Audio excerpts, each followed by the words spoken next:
we must be a leader in American energy. We must be at the front of the pack in the race to have more power. In today's world, power is the key to prosperity. If we can be on the bleeding edge of energy technology, we can beat our peers and bring about more wealth and better lives for all Mississippians. What Governor Tate Reeves is calling Mississippi's power play. In this week's State of the State address, the governor said the state is exploring new energy sources. That's right. Mississippi Public Service Commissioner for the Southern District, Wayne Carr, here to talk more about that and this week's Natural Gas Summit that's also happening in Jackson. Mr. Carr, thanks so much for coming in and kind of give us the broad notes about the power play that Governor Reeves was talking about. We have our traditional, you have your lines and your underground lines, but then there's different sources, especially with natural gas and those type of things. So kind of elaborate on that to get going. Yes, thank y'all for having me today.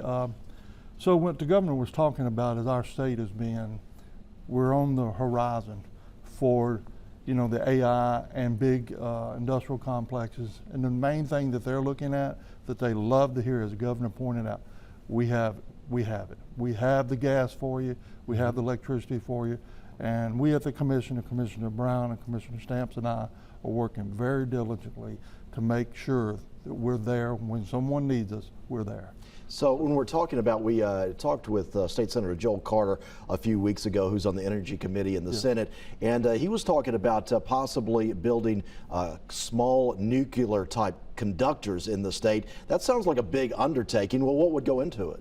Yes, well, there's, you know, some things. The technology is not quite there yet. They're working on it.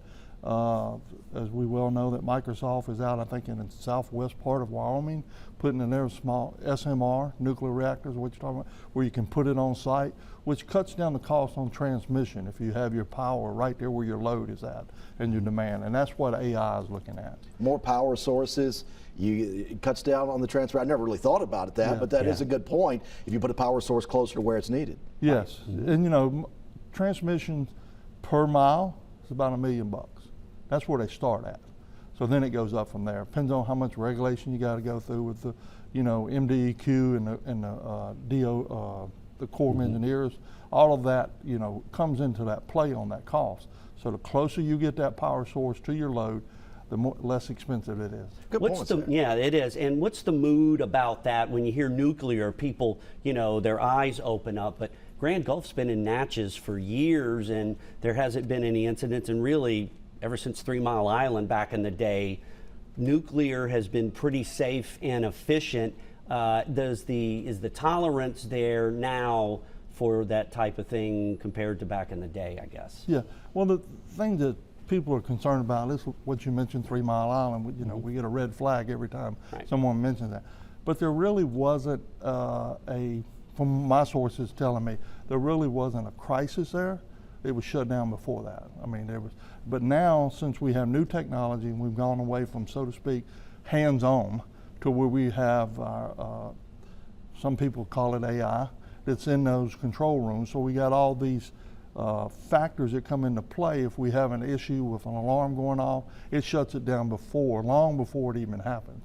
So technology has come a long way, and it's better for the, you know, for us as, you know, being concerned about nuclear. We'll watch and see where it goes over the next several years, I'm sure. I want to ask you about Great River Water Company. That's an ongoing issue that Mississippians are concerned about in different places in the state. The rising water rates of this company, and I understand the Public Service Commission has been involved for a while now, and maybe this week you'll have a ruling coming out. Yes, next week we have a vote on it to whether to approve or deny. So, and that's the vote. I mean, it happens Tuesday.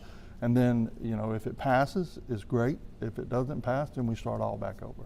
Now, you were talking about the Natural Gas Summit coming up, and that is another source of power as long as the price per BTU isn't skyrocketing. It seems to be pretty stable. That's also another alternative as far as power sources and that type of thing. Correct.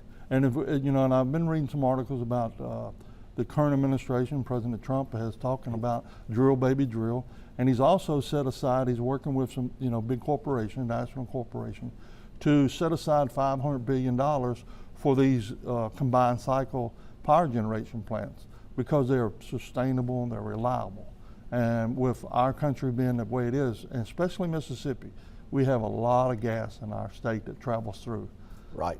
More uses for natural gas. And recently, I think I saw a comment from you that the spending on power and energy during the wintertime in Mississippi is actually close now to the summertime. And I guess we saw a spike last week when things got so cold. Yes.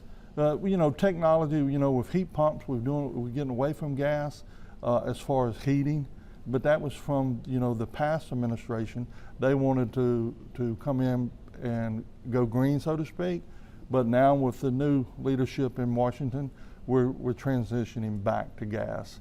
It's a very, it's moving at a fast pace. Warp speed is what we call it. And it's hard to keep up with it at times. He even talked about the Trump administration talking about more fossil fuels, so we'll see how that goes too.